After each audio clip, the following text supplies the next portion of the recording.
السلام علیکم ورحمۃ اللہ وبرکاتہ۔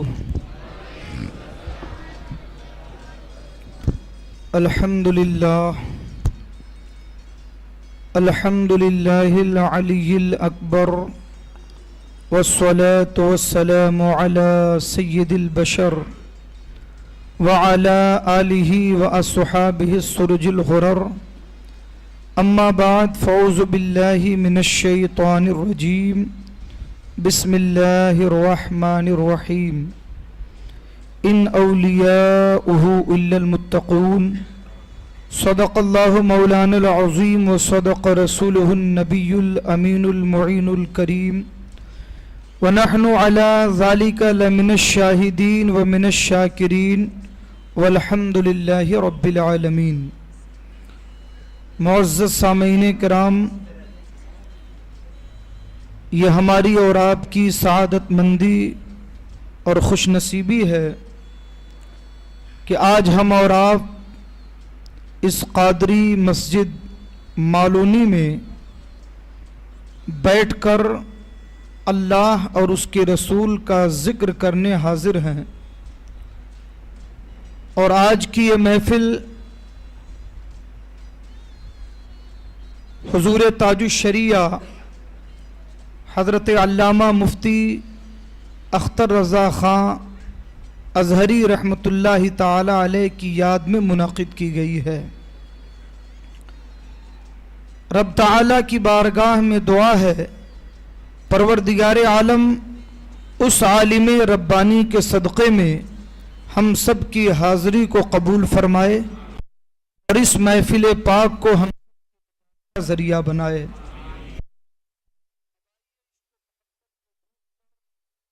نہایت ہی ادب و احترام کے ساتھ حضور صاحب لولاک فخر موجودات رحمت عالم نور مجسم جناب احمد مجتبی محمد مصطفیٰ صلی اللہ علیہ وسلم کی بارگاہ اقدس میں درود و سلام کا نذرانہ پیش کر لیں۔ پڑھیے اللہم صلی علی سیدنا و شفیعنا و نبینا و مولانا و ملیانا محمد معدن الجود والکرم وعلی آلہ و صحابہ بارک وسلم۔ صلاۃ و سلاما علیک یا رسول اللہ، صلاۃ و سلاما علیک یا حبیب اللہ۔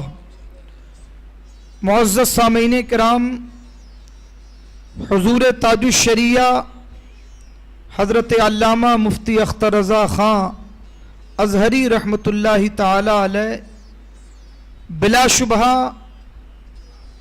اپنے وقت کے بے مثال عالم ربانی، مرجع العلماء اور فقیہ لاثانی تھے، اور علماء نے جو یہ فرمایا کہ موت العالم موت العالم، تو واقعی حضور تاج الشریعہ کی وفات پر یہ منظر دیکھنے کو ملا کہ ایک عالم کی موت در حقیقت ایک عالم کی موت ہوتی ہے۔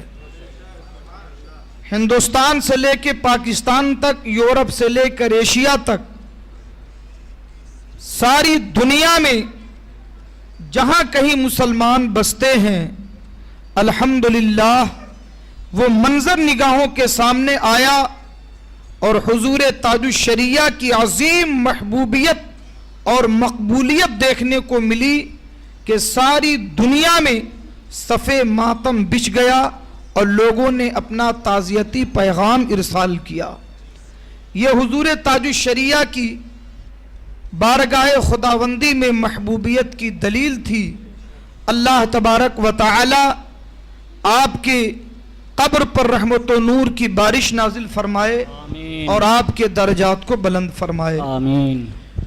حضور تاج الشریعہ رحمت اللہ تعالی علیہ کی وفات پر بہت سارے شعراء نے آپ کے فضائل و مناقب پر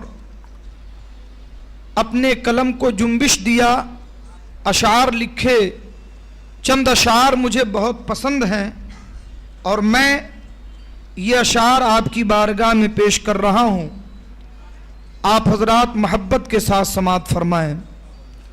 حضور تاج الشریعہ کون ہیں، ان کی خدمات کیا ہیں، انہوں نے دنیا کو کیا دیا، مسلک اعلی حضرت کے حوالے سے انہوں نے کیا کام کیا، یہ ایک ایسا بحر ذخار ہے جسے سمیٹنا مجھ جیسے کم علم کی بس کی بات نہیں، مگر ہاں دل کی ترجمانی الفاظ کی صورت میں کسی شاعر نے بڑے اچھے انداز میں کی ہے، انشاءاللہ الرحمن آپ سنیں گے تو آپ کو پسند آئے گا۔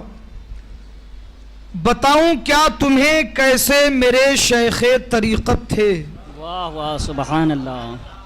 آپ حضور تاج الشریعہ کی زندگی کو اپنی نگاہوں میں بسا کے رکھیں اور ان اشعار کو سنیں، ایسا لگے گا کہ شاعر نے آپ کو سامنے کھڑا کر کے ان اشعار کو لکھا ہے۔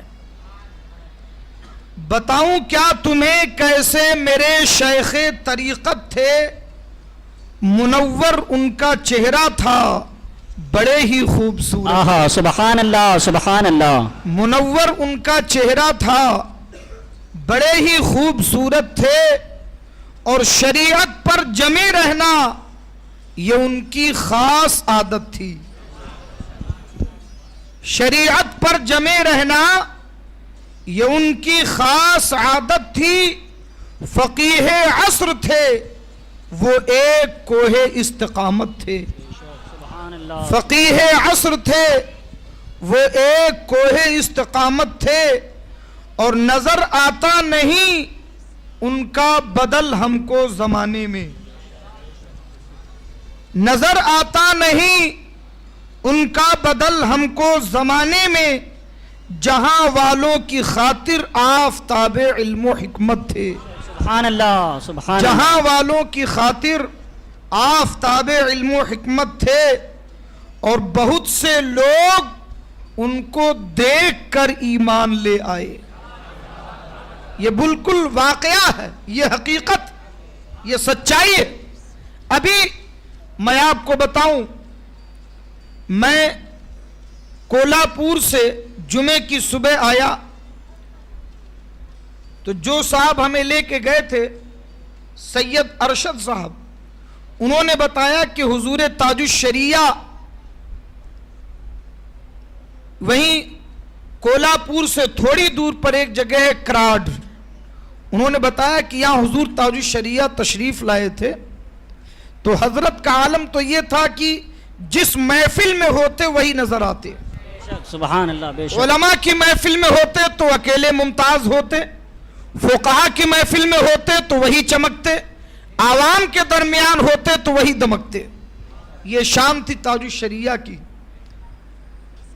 تو انہوں نے بتایا کہ حضرت میں خود اس واقعے کا چشمدید گواہ ہوں کہ کراڈ میں جب حضرت تشریف لائے تو انسانی سیلاب امٹ پڑا، چاروں طرف سے لوگ حضرت کی زیارت کے لیے چل پڑے۔ انہوں نے کہا کہ بہت دور مجھے جگہ ملی، کھڑے کھڑے وہیں سے حضرت کی زیارت کر رہا تھا۔ جب حضرت اسٹیج پر تشریف لائے ہیں تو ایک مراٹھی حوالدار، انہوں نے کہا کہ جب اس نے حضرت کے چہرے کو دیکھا تو اس نے مجھ سے کہا کہ بھائی کیا میں ان کے پاؤں چھو سکتا ہوں؟ کہہ رہا ہوں اللہ کے گھر میں، کہا کہ انہوں نے مجھ سے کہا کہ اس انسان کے پاؤں چھو سکتا ہوں؟ تو انہوں نے کہا بھائی اتنا عالم ہے، اتنی بھیڑ ہے، میں کیسے آپ کو کہہ سکتا ہوں؟ انہوں نے کہا کہ میرا دل کہہ رہا ہے کہ مجھے ان کا پاؤں چھونا چاہیے۔ پھر اس نے کہا کہ میں چھوؤں گا ضرور، چاہے کچھ بھی کرنا پڑے۔ تو کہا آپ کیا کریں گے؟ کہا حوالدار ہوں، کچھ تو عہدے کا استعمال کروں گا۔ کہا بھیڑ چڑھتے ہوئے بہرحال وہ اسٹیج کے قریب پہنچا اور کسی طرح منت سماجت کر کے حضرت کے پاؤں چھونے تک پہنچ گیا اور چھونے میں کامیاب ہوا۔ کہ اس کے بعد وہ پھر چونکہ اس کی ڈیوٹی تھی، باہر کی طرف جو پولیس والے تھے انہی کے ساتھ وہ بھی تھا، وہ پھر واپس آیا۔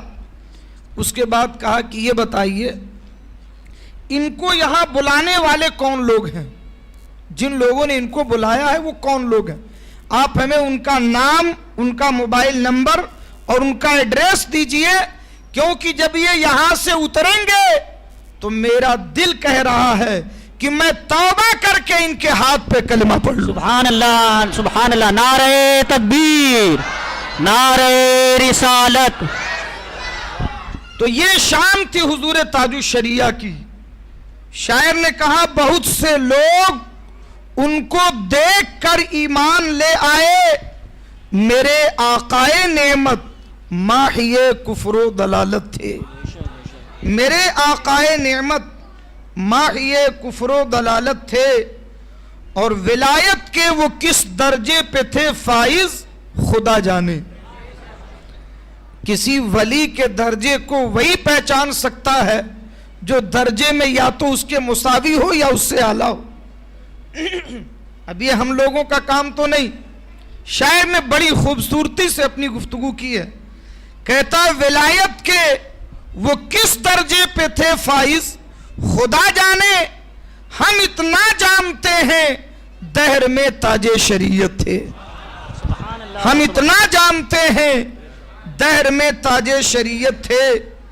اور یہ شعر آپ سب کی توجہ کا طالب ہے کہ بہت سے لوگ شہرت پا چکے ہیں جامع ازہر سے۔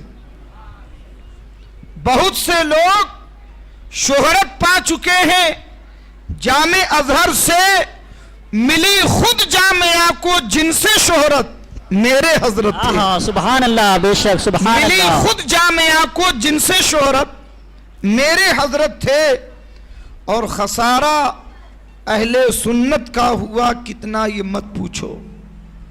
خسارہ اہل سنت کا ہوا کتنا یہ مت پوچھو، میرے اختر رضا اس دور کی پہلی ضرورت تھے۔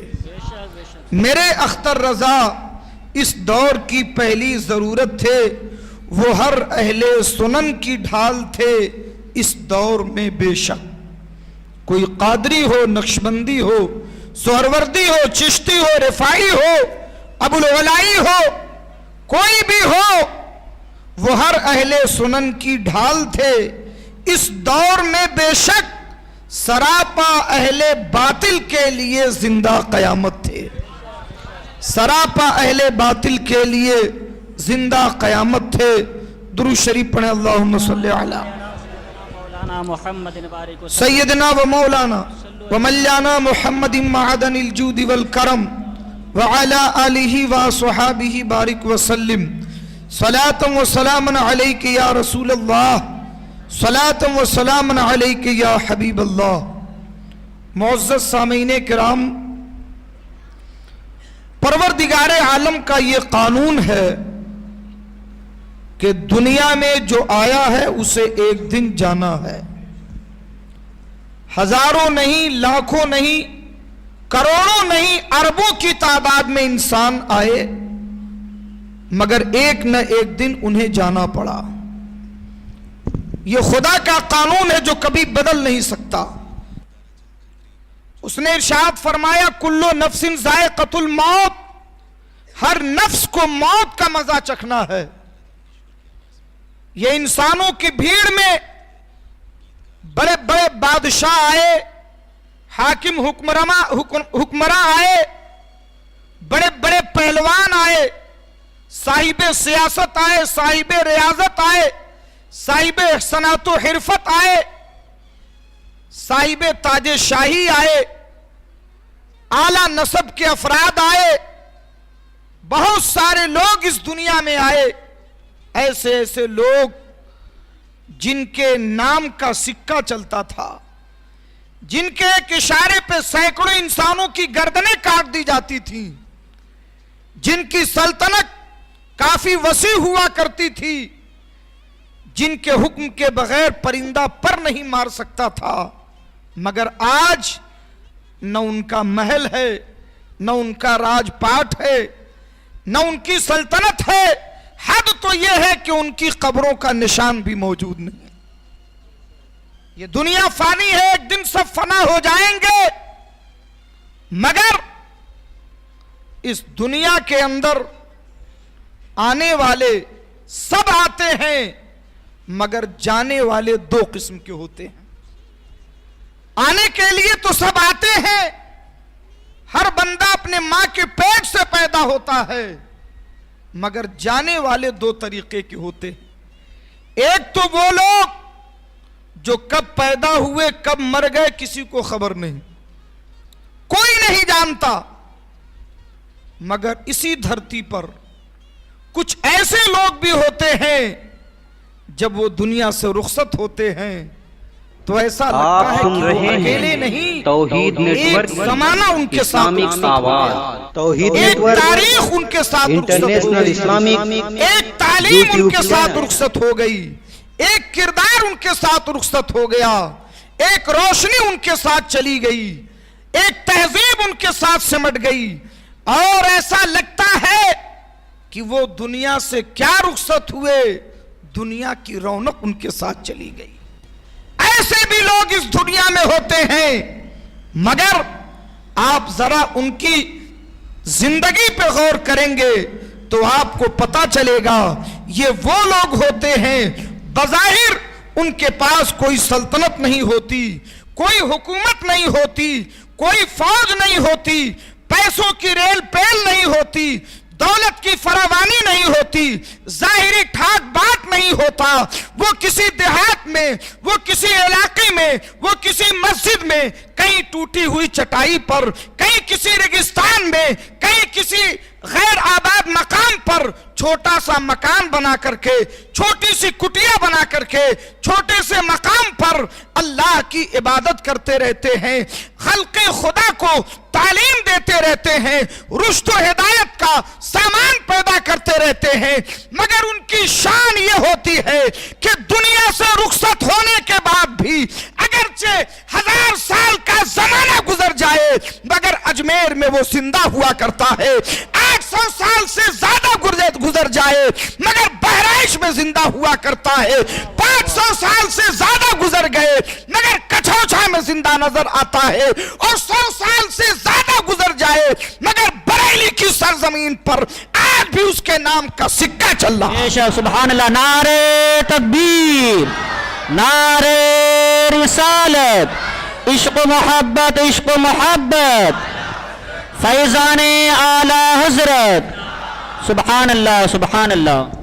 سوال یہ ہے کہ آنے والے تو سب ایک طریقے پہ آئے مگر یہ جانے والے کچھ ایسے ہیں کہ کب گئے کوئی خبر نہیں، مگر کچھ ایسے ہیں کہ وفات ہو رہی ہے بریلی میں اور پورا عالم اسلام ان کی موت پہ تڑپ رہا ہے.